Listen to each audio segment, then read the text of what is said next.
texto que nós vamos ler, que fala do filho pródigo. Todo mundo já conhece a minha história, Lucas 15:11, que ele diz assim: e disse um certo homem tinha 2 filhos, e o mais moço deles disse ao pai: Pai, dá-me a parte dos bens que me pertencem. E ele repartiu por eles a fazenda. E poucos dias depois, o filho mais novo, ajuntando tudo, partiu para uma terra longínqua e ali desperdiçou seus bens, vivendo dissolutamente. E havendo ele já gasto tudo, houve naquela terra uma grande fome e começou a padecer necessidade.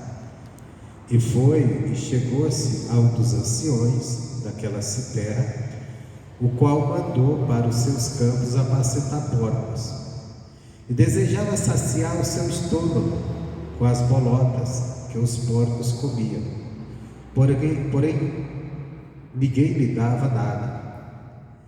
E tornando em si disse: quantos jornaleiros ou trabalhadores de meu pai têm abundância de pão, e eu aqui pereço de fome. Levantar-me-ei e irei ter com meu pai, e dir-lhe-ei: Pai, pequei contra o céu e perante ti, e já não sou digno de ser chamado teu filho. Faze-me como um dos teus jornaleiros. E levantando-se, foi para o seu pai, e quando ainda estava longe, viu seu pai, e se moveu de íntima compaixão, e correndo lançou-lhes ao pescoço um beijou. E o filho lhe disse: Pai, pequei contra o céu e perante ti, e já não sou digno de ser chamado teu filho. Mas o pai disse aos seus servos: trazei depressa a melhor roupa, vestiu, pondo-lhe um anel na mão e alparcas dos pés. Trazei um bezerro cevado e matai. Então comamos e alegremos-nos, porque este meu filho estava morto e reviveu, tinha se perdido e foi achado, e começaram a alegrar-se. Bom, vou parar aqui. O que me chama a atenção desse texto hoje, é bem conhecido, a gente já conhece, tem já tantos entendimentos, você já ouviu nessa palavra, já foram pregados.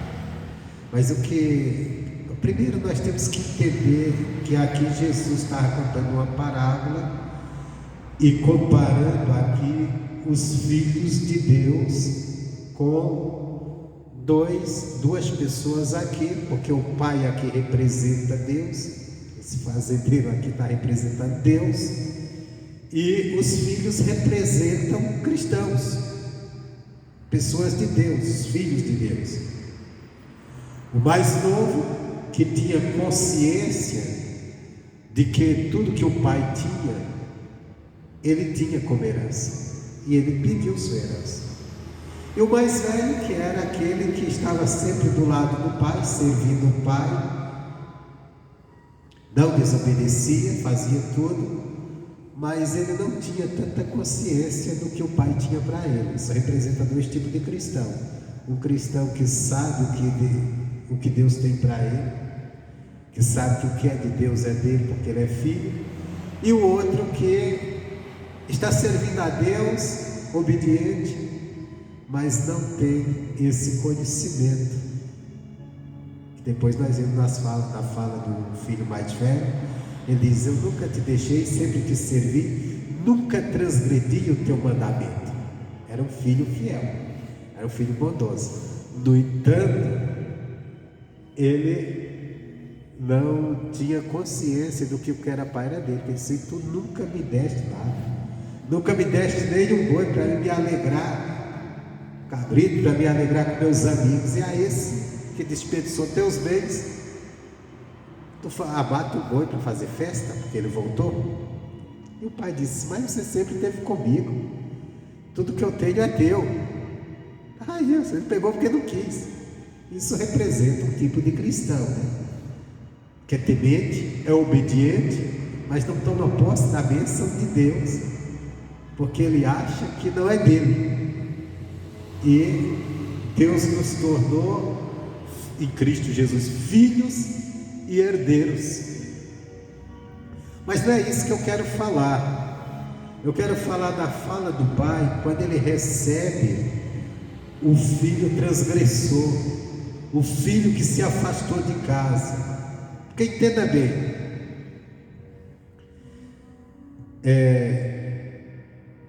esse filho, ele pediu para a riqueza, ele era filho, ele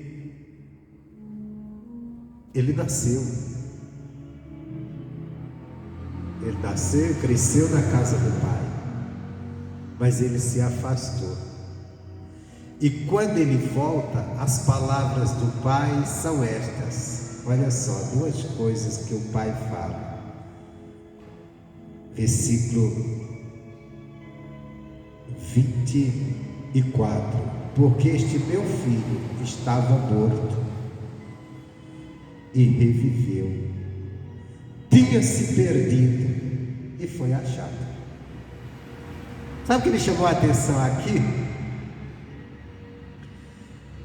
Independente se somos filhos de Deus ou não, ou melhor, somos filhos de Deus, mas quando a pessoa se afasta de Deus, ele está morto, ele está sem vida. O nosso cuidado tem que ser esse, para a gente não nos afastarmos de Deus. Quem está longe de Deus está morto espiritualmente.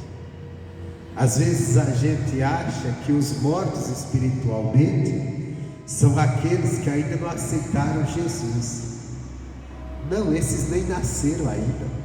Quem não nasceu não tem como morrer. Eles não têm vida, eles nem nasceram.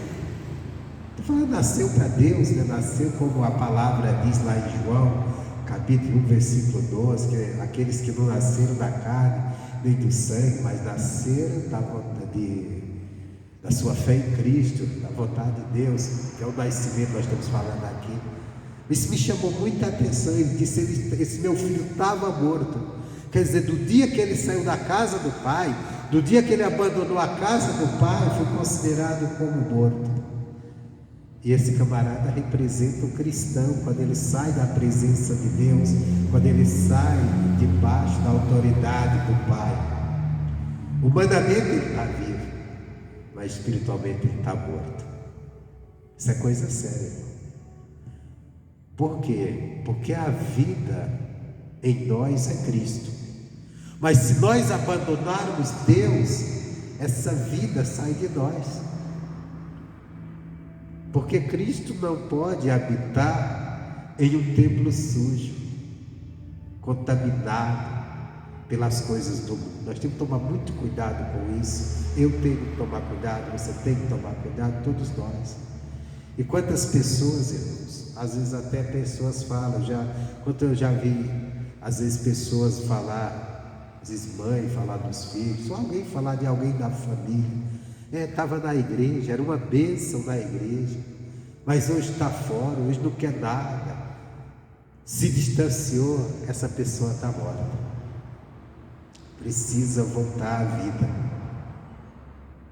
Porque isso me chamou muita atenção. Ele disse, meu filho estava morto, estava perdido. Olha só, porque este meu filho estava morto e reviveu.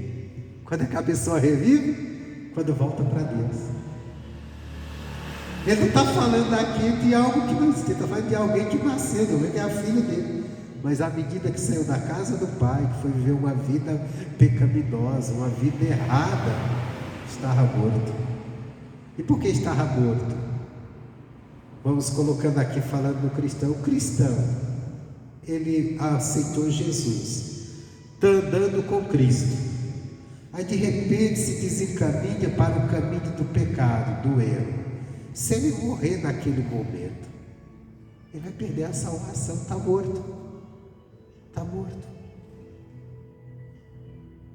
Agora, o bom é quando a pessoa cai de si e ele volta para casa. Porque quando ele volta, Aí o que acontece? Não é voltar para a igreja, é voltar para a palavra, voltar para a obediência, voltada para a caminhada com Deus. Que às vezes a pessoa está na igreja, mas sua caminhada não está com Deus. Não estou falando de erros, não, porque mesmo dentro da igreja, a pessoa está na igreja, mas o homem é falho. Mas é que a pessoa que realmente saiu, está distante, se distanciou demais, escolheu o mundo, já não tem mais ânimo para vir para a palavra de Deus, desligou-se de Deus.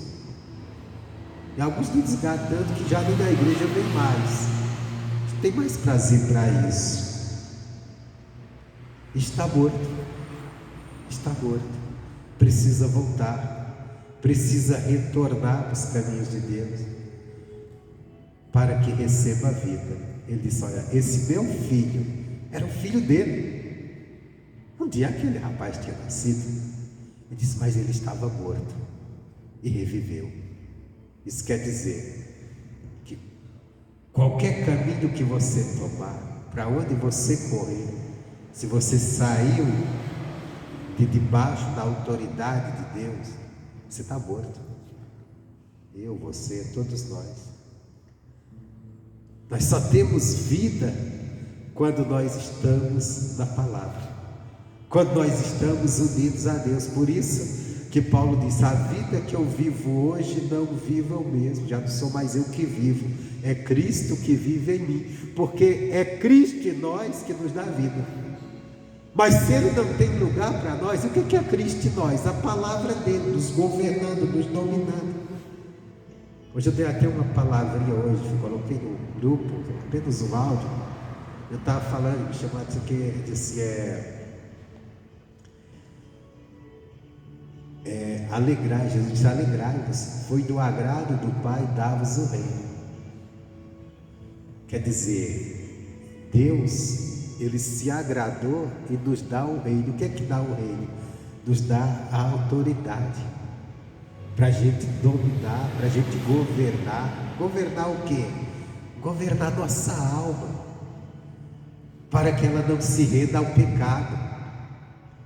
Governar nossas emoções, governar nossa vida, não deixar que o diabo governe, não deixar que o pecado nos governe, não deixar que nossa natureza humana pecaminosa nos governe. Ele nos deu o reino para a gente ser governantes, porque o reino é o governo. Então Ele nos deu esse governo para a gente governar a nossa vida, não deixar que nossa vida seja tomada pelo mal, seja tomada pelaquilo que é morte, E todo aquele que não está governado pela palavra está vazio de Cristo, está morto. E se um dia teve vida, precisa voltar para reviver. Olha essa palavra: esse meu filho estava morto e fez o que, gente? Reviveu, viveu novamente. Reviver é viver novamente, e só pode reviver quem um dia esteve vivo, porque quem não teve tem que nascer. A questão do pecador, ele tem que nascer. Por isso Jesus disse: importa que nasças de novo. Isso aqui é para quem ainda não recebeu a vida. Mas reviver é para aquele que já teve vida e não está tendo mais, porque se distanciou. Às vezes as lutas da vida, às vezes os atrativos da vida, às vezes as preocupações com as coisas desse mundo foi tirando a pessoa da vida com Deus. Nós temos que tomar cuidado nisso. Nós vivemos num mundo cheio de ideias de homens. Se a gente não tomar cuidado, a gente pode perder nossa caminhada e perder a vida. De repente está morto. Porque nós somos chamados para quê? Nós somos chamados para termos comunhão com o Pai e com o Filho. Foi para isso que nós somos chamados. Nossa comunhão não é com o mundo, nem com os conceitos do mundo. É com o Pai e com o Filho. É com a palavra.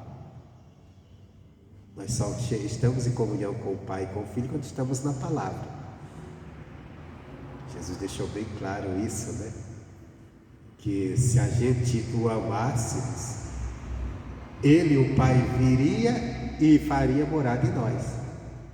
E Ele disse o que era amá-lo. Quem tem a minha palavra e guarda, esse é o que me ama. Quem tem meus mandamentos e obedece, esse é o que me ama. Então nós temos que fazer isso, temos que tomar esse cuidado. Tem gente que está naquela, irmãos, está brincando no sentido: não, mas eu já fui. Eu fui membro de tal igreja, tantos anos, eu vivi, eu passei pelas águas, eu não sei o que, tem outro, eu fazia a obra. Não adianta, se não estiver na palavra, está morto, e precisa reviver. O pecador que nunca aceitou Jesus, ele não morreu, porque ele nem nasceu ainda. E quem não nasceu não tem o que morrer, não tem como morrer. Não nasceu, ele, na verdade, espiritualmente o pecador não existe. Ele não existe. Agora, o cristão que se desvia, que se afasta, ele está perdido. Ele está perdido, ele está morto. E precisa retornar. O bom é isso, que tem solução para ele. É só retornar para reviver. Volta a dizer, essa palavra chama muita atenção. Este meu filho estava morto e reviveu. Então quer dizer, e esse filho representa o filho cristão, o pai que representa Deus. Então, você, no dia que aceitou Jesus, você nasceu, tornou-se filho de Deus, através da fé em Jesus. Aí a pessoa começa a abandonar a palavra, deixar a palavra, viver os conceitos do mundo, fica fascinado com o mundo, e acaba morrendo. Mas o bom é que no dia que ele acordar e se voltar, Deus tem o poder de reviver, de trazer na vida. Ele disse: meu filho estava morto e reviveu. Por quê? Porque não a vida aqui, que a vida está falando da vida do lado do sentido espiritual, ela não existe dentro de nós se Deus não estiver em nós, se a palavra não estiver em nós. E se a pessoa abandonou a palavra, deixou de lado, ela está largando a vida, está morta. Olha Jesus falando com uma igreja. Se é igreja, porque é alguém que aceitou Jesus. Apocalipse, capítulo 3. Apocalipse, capítulo 3. É a mensagem de Jesus para a igreja de Sardes. Ele diz assim: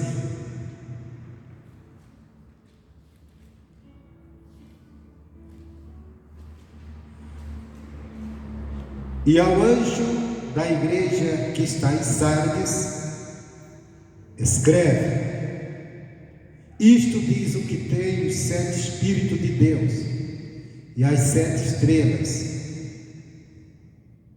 Conheça as tuas obras, que tens nome de que vives, mas estás o quê? Morto. Essa palavra é para uma igreja. Não era para os pecadores, para os gentios, como diz a Bíblia, para os ímpios, era para a igreja. Tu tem nomes, conheço tuas obras. Quer dizer, irmãos, as nossas obras, elas dizem se nós estamos vivos ou mortos. Se as nossas obras são feitas em Deus, então nós estamos vivos. Mas se as nossas obras estão em harmonia com o mundo, contrário à palavra de Deus, está morto. Só tem o nome que vive, porque tem o nome de cristão, chama Deus de Pai. Nossa, é sério, hein? Isso dá medo.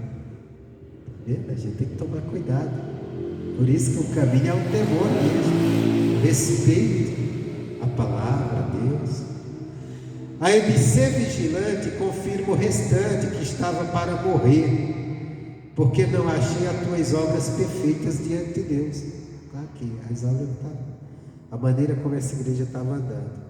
Lembra-te, pois, do que tens recebido e ouvido, guarde e arrepende-te. Então aqui caminha o chamado. Lembra-te do que tem recebido e ouvido. Quer dizer, da palavra, daquilo que nós recebemos da palavra. Quantas pessoas não começaram tão bem, maravilhosamente, aceitaram Jesus, passaram pelas águas, firmaram-se na igreja, aquele gosto pela palavra, só que de repente começaram a olhar, às vezes, alguns foram as dúvidas, dificuldades, outros foram os fascínios da vida, a vontade da carne, se entregaram, deixaram a palavra de lado, e estão mortos hoje, mas pode reviver. É só se lembrar onde caiu, lembrar do que recebeu, do que ouviu. Ele diz: lembra-te, pois, do que tens recebido e ouvido. Aí ele fala: e guarda.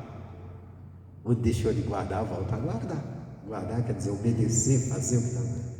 E faz o quê? E arrepende-te. Deus, eu errei. Deus, eu tenho deixado a tua palavra. Deus, eu já ouvi tantos aqui, mas eu deixei, abandonei, eu fiquei fascinado por alguma coisa, ou eu deixei me levar pelas lutas, pelas dificuldades. E arrepende. Se não vigiares, virei sobre ti como um ladrão, e não saberás a que hora te virei. Ele está falando aqui, não é nem a vida dele, não. Ele vai que virar, fazer uma visita, e você não vai saber a hora que vai ser. E ele diz assim: se você não vigiar, eu virei sobre ti como ladrão, e não saberás que hora sobre ti virei. Você vê que aqui é uma coisa, não está falando no geral, está falando ali específico, sobre ti, eu virei. Então é uma visitação, eu vou te visitar. Se você não vigiar, se você não se cuidar, se você não voltar, vai chegar a hora que eu vou vir, e vou te encontrar desse jeito, acabou para você. Ele diz: mas também tens em Sardes algumas pessoas que não contaminaram suas vestes, e comigo andarão de branco, portanto são dignas disso. Coisa linda, né? Então nós precisamos manter isso, irmãos, nos manter vivos. Vivos. Só tem vida quem tem Deus dentro dele. Ter Deus não é dizer eu tenho Deus, porque todo mundo diz isso, né? Eu tenho Deus. É ter a palavra, é obedecer a palavra. Lembra-te onde cair, lembra-te, pois, do que tens recebido. Quer dizer, cada mensagem que recebemos e ouvido, lembra disso, guarda isso e arrepende-te. Aí se volta e faz como o filho pródigo. Ele perdeu sua condição de vivo, saiu da casa do pai, estava morto. Ele disse: não está mais comigo, está fora da autoridade do pai, esse meu filho estava morto. Mas agora ele voltou, ele reviveu. Isso aqui você veja bem, a pessoa pode ter se distanciado, mas quando ela toma a decisão de voltar, coloca-se diante de Deus, ali ela novamente reviveu. retornou à sua condição de filho, de vivo espiritualmente. Aí diz assim, só para encerrar, quando nós começamos: e o seu filho mais velho estava no campo, porém quando veio e chegou perto de casa, ouviu a música e as danças. E chamando um dos servos, perguntou-lhe o que era aquilo. E ele disse: veio teu irmão e teu pai matou um bezerro cevado, porque o recebeu são e salvo. Mas ele se indignou e não queria entrar, e saindo o pai estava com ele. Mas respondendo, ele disse ao pai: eis que te sirvo há tantos anos, sem nunca transgredir o teu mandamento, e nunca me deste um cabrito para alegrar-me com os meus amigos. Vindo, porém, este teu filho, que desperdiçou teus bens com as meretrizes. Você vê que o cara foi fascinado pelas coisas dele. Matar-te o bezerro cevado. E ele disse: filho, tu sempre estás comigo, todas as minhas coisas são tuas. Mas era justo alegrarmos e folgar, porque este teu irmão estava morto e reviveu, tinha se perdido e achou-se. Mais uma vez, estava morto e reviveu. Irmãos, aqui, só para encerrar, não é a pregação de hoje, mas só para a gente encerrar, esses dois filhos aqui, são dois tipos de cristão, tem duas coisas, tem duas coisas neles, uma positiva e uma negativa, e nós devemos aprender com os dois. Primeiro, é com o filho que ficou em casa, que nunca saiu de casa, porque ele diz assim, ele diz assim para o pai: eu te sirvo há tantos anos, sem nunca transgredir o teu mandamento. Coisa linda, né? Aquele cristão que é fiel a Deus, nunca saiu da presença de Deus, está sempre servindo a Deus, nunca transgride o mandamento. Que coisa bonita. Mas aqui também tem um ensinamento, hein?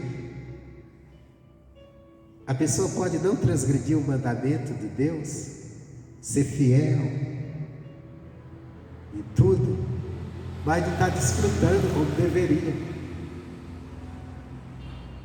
Por falta de quê? Porque nós tomamos posse das bênçãos de Deus pela fé. Tomamos conhecimento: Deus tem isso, Deus tem prosperidade para mim, então vou tomar posse. Deus tem cura para mim, vou tomar posse. Só se a pessoa não entende isso, despreza, mesmo sendo fiel, vai acabar padecendo. É tudo dele e ele não se apropria. Temos que nos apropriar, crendo: não, meu pai tem, é meu. Esse filho, ele teve o tempo todo, o pai disse: filho, é tudo teu. Olha o que ele diz assim, ele faz a queixa: há tantos anos nunca transgredi o teu mandamento. Poxa, nós devemos pegar isso dele, andar com Deus sem transgredir o mandamento. Mas ele disse: o Senhor nunca me deu nada.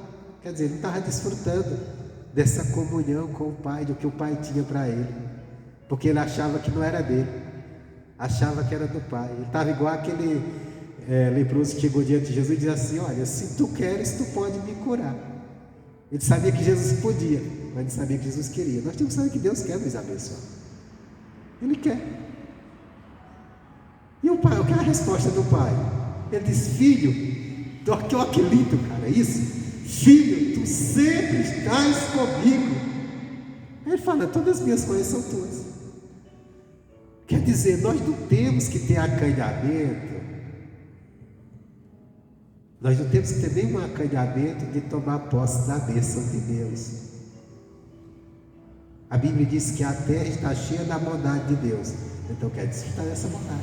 Está cheia das riquezas de Deus, então eu quero também, porque é de Deus, e o que é de Deus é meu, ele disse, então eu tenho que tomar posse. Agora, eu tenho que ter preciso não ter esse lado desse filho de casa, que é o lado de não compreender o que é do pai, porque aí você fica até sem gratidão. O Senhor nunca me deu nada. Eu disse: mas é tudo teu, é meu, então é teu. A gente não diz que todas as coisas são de Deus?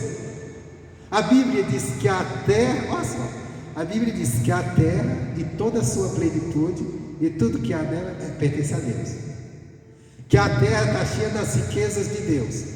E se é dele, e eu sou filho, você é filho, é nosso. Agora, se a gente estiver sempre com ele, é sempre nosso. A gente tem que estar sempre com ele, como esse filho estava.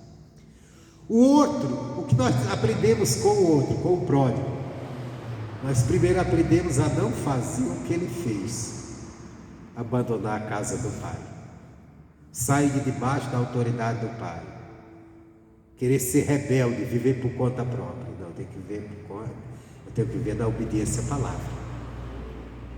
Mas tem uma coisa nele boa que nós temos que pegar dele. Qual que é? A certeza, o que é do meu pai é meu.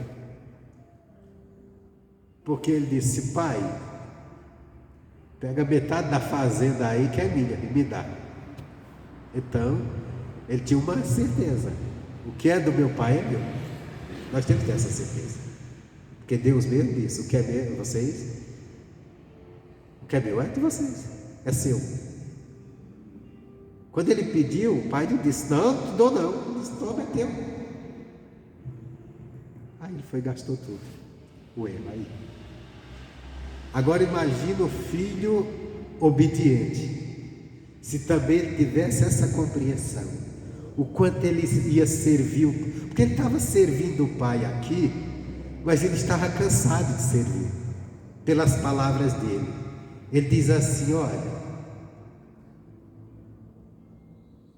eis que te sirvo há tantos anos, sem nunca transgredir o teu mandamento, e nunca me deste um cabrito para me alegrar com meus amigos. Esse filho era fiel, obediente, mas não tinha alegria. Lá no livro de Eclesiastes, eu nem ia para lá agora, irmãos, mas agora me chamou a atenção, Eclesiastes.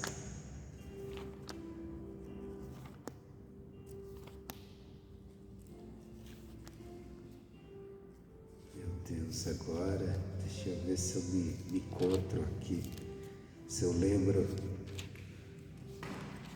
o capítulo e o versículo de Eclesiastes.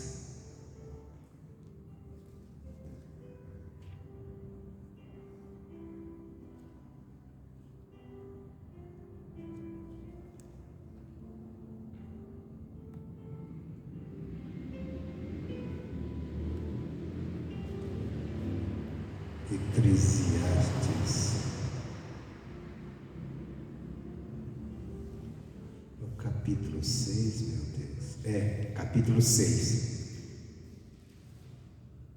deixa eu ver se é isso mesmo,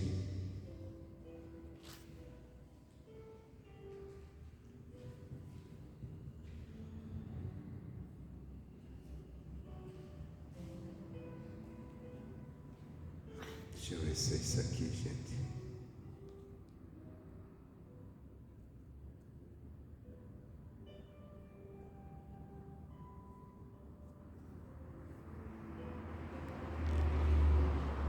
Não, capítulo 5. Capítulo 5. Versículo 19, olha só. Pegar o 18. Capítulo 18. Eis aqui o que descobri. O que mais vale é comer, beber e gozar, cada um, do resultado do seu trabalho, em que trabalhou debaixo do sol todos os dias da vida que Deus lhe deu, porque esta é a sua recompensa. Assim todo homem a quem Deus deu riquezas e bens, dá também capacidade para delas comer, para receber a sua porção e gozar do seu trabalho. Isto é dom de Deus. Então é dom de Deus que você goze do seu trabalho, tire proveito dele. Então, se ele estava na casa do pai trabalhando, ele tinha que se alegrar, tinha que tirar proveito daquilo. É da vontade do pai. Só que ele por falta desse entendimento, sendo tão obediente, nunca transgrediu o mandamento, mas ele trabalhava triste, nunca se alegrou, nunca gozou do seu trabalho. E o pai disse: é teu. Quer dizer, você poderia ter pego, você falou que nunca te dei nenhum bezerro para comer com teus amigos, você nem poderia ter matado e feito uma festa com os amigos. Você não fez porque não quis. Irmãos, e somos nós, quando nós estamos entendendo que o que Deus tem, tudo que é dele é nosso. Aí nós vamos vivendo a vida sem gozar dela. E Deus está dizendo: desfruta. Esteja apegado a mim, me ame, mas desfruta. Não é pecado você se alegrar. Não é pecado você gozar do fruto do seu trabalho, comer bem, desfrutar. Não é, Deus quer que você faça isso. Deus não quer que você o abandone, que você transgrida a palavra dele. Aí não. Gaste a tua como o filho pródigo fez. Isso não. Mas você tem que gozar do seu trabalho. Porque aquilo, tudo que está nessa terra, foi Deus que fez, colocou. Está cheio de riquezas, de coisas boas. E foi para nós como filhos desfrutar. Porque Ele não precisa de nada daqui. Ele colocou por nós. Uma vez Deus disse: se eu quisesse um boi, eu não pediria a ninguém, porque os judeus tinham que matar o boi para oferecer a Deus e achavam que isso era o máximo. Deus disse: se eu quisesse um boi, eu não pediria a ninguém, porque todo gado da terra é meu. Você vê essas fazendas aí cheias de boi, os fazendeiros dizendo: meu gado é tudo de Deus. Se Deus quiser matar tudinho, Ele mata tudinho, e o fazendeiro não tem o que dizer. Vai ficar bravo, mas não tem como. Mas Deus não vai fazer isso. Deus colocou meio o cara adquirir riqueza. Então, irmãos, fica essa palavra, amém? Andar com Deus e entender: quem está longe da palavra está morto, precisa voltar para reviver. Tem gente que está até longe da palavra, longe da igreja, está precisando voltar, porque está morto, precisa reviver. O bom é que Deus tem vida, Deus tem poder para reviver. Vamos orar pela nossa família, aqueles que um dia tiveram com Deus e hoje estão longe, e quem não teve, que venha nascer. O pecador tem que nascer, mas é o cristão que se distanciou, esse tem que reviver. Amém, Jesus? Então vamos